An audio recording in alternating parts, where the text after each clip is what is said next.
তৃণমূল মদতপুষ্ট দুষ্কৃতীদের দাপাদাপি, দোকানে ঢুকে মহিলা ব্যবসায়ীকে প্রাণনাশের হুমকি। ঘটনা ঘিরে ব্যাপক উত্তেজনা মালদার ইংরেজবাজার পৌরসভার ভবানী মোড় এলাকায়। অভিযোগ উঠেছে মদতপুষ্ট দুষ্কৃতীরা মালদা জেলা তৃণমূল কংগ্রেসের চেয়ারপারসন চৈতালি ঘোষ সরকার ঘনিষ্ঠ। মহিলা ব্যবসায়ীর অভিযোগ, এই তৃণমূল নেত্রীর উপস্থিতিতে সমস্ত ঘটনা ঘটেছে। সিসিটিভি ক্যামেরায় ধরা পড়েছে সেই ছবিও।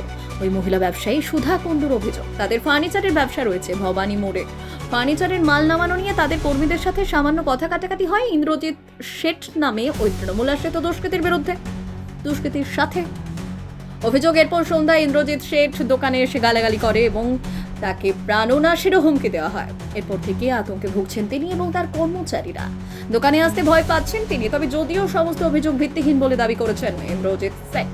তিনি পাল্টা অভিযোগ করে বলেন, ব্যবসার হিংসার কারণে এই ঘটনা। এখন ওই মহিলা ব্যবসায়ী নিজে বাঁচতে রাজনীতির নাম করছেন। তার ছেলে আমাকে গুলি করার হুমকি দিয়েছিল, সেই কারণে আমি তাদের দোকানে গিয়েছিলাম।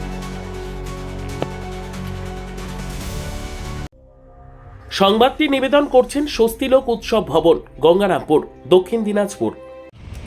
সেটা তো ঠিক, ব্যাপারটা এমন হয়ে গেছে, আমাদের পালা বদল হয়েছে আমাদের রাজ্যে, কিন্তু তাও আমরা এখনও তৃণমূলের আতঙ্কে ভুগছি।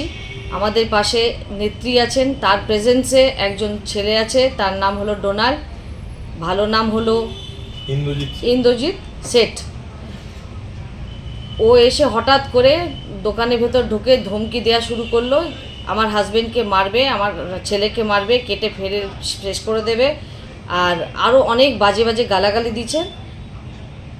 আমাদের আসলে হয়েছিল যে আমাদের ভ্যানওয়ালারা ওখানে আনলোড করছিল, আগ্রহী ক্লাবের আমাদের দোকান আছে, শোরুম আছে, সেখানে আনলোড করছিল। আমাদের ভ্যানওয়ালাদেরকে মারামারি, গালাগালি, ভ্যান তুলে ফেলে দেওয়ার হুমকি এসব করছিল। তখন আমরা ওখানে গিয়ে দেখলাম ব্যাপারটা কি হয়েছে, তো ওখানে কথা বলে লাইট হয়ে গেল সিচুয়েশনটা। কিন্তু ঠিক সন্ধেবেলায় এসে আবার 6:37-এর দিকে এসে আমাদের উপরে চড়াও করলো, আর আমরা এমন ধমকি দিয়েছে, আমরা এখন ভয় পাচ্ছি যে আমাদের ভবিষ্যৎটা কী হবে, আমরা সেফটি সিকিউরিটি পাবো কি না, আমরা খুবই আতঙ্কে আছি। দোকানে আসতেই মানে ভয় লাগছে।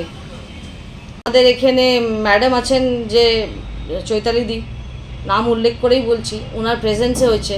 উনি চাইলে ওটাকে থামিয়ে দিতে পারতেন, কিন্তু সেটা হয়নি। হ্যাঁ, আমরা তার জন্য আরও ভয় পাচ্ছি, যে কেন কি তারা তো সারা পশ্চিমবঙ্গে যা ত্রাস চালিয়ে গেছে বা যাচ্ছে এখনও, তাদের সাথে পেরে ওঠা আমাদের পক্ষে সম্ভব না। আমরা খুব ভদ্র ঘরের লোক, আমাদের সাথে এসে ভালো করে কথা বলতে পারে, সে তো বলেনি। সে এসে আমাকে ধমকি দিচ্ছে, আমার ছেলেকে মেরে দেবে, আমার হাজব্যান্ডকে মেরে দেবে। একটা মহিলা হয়ে আমি এগুলো কতদিন সহ্য করবো? সর্বোত্তম সুযোগ সুবিধে রয়েছে আতিথেয়তায়। সুপরিচিত স্বস্তিলোক উৎসব ভবন, অতিথিদের যে কোনো অনুষ্ঠানের জন্য উপযুক্ত ওয়ান স্টপ ডেস্টিনেশন।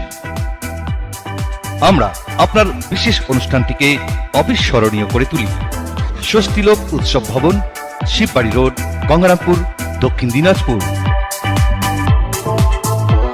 দেখুন, প্রথম কথা, এটা হচ্ছে ব্যবসাগত ব্যাপার, একই ব্যবসা বিজনেস। এটা হচ্ছে প্রথম কথা হিংসা, ব্যবসার হিংসা। যদি একই ব্যবসা, ঘটনা তো হয়েছে মনস্কামনা মন্দিরের ওখানে এক গাড়ি খালি করাকে নিয়ে কেন্দ্র করে।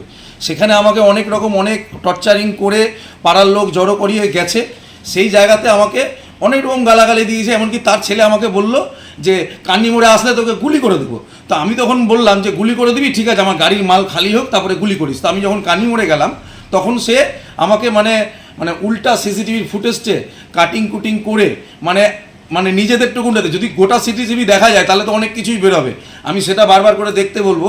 আর তৃণমূলের দুষ্কৃতির ব্যাপার যেটা বলছে, দেখুন, এই লোকটাই এতদিন তৃণমূলের প্রভাবশালী কিছুজনকে নিয়ে উল্টা পাল্টা অনেক কিছু করে অনেক কিছু করেছে।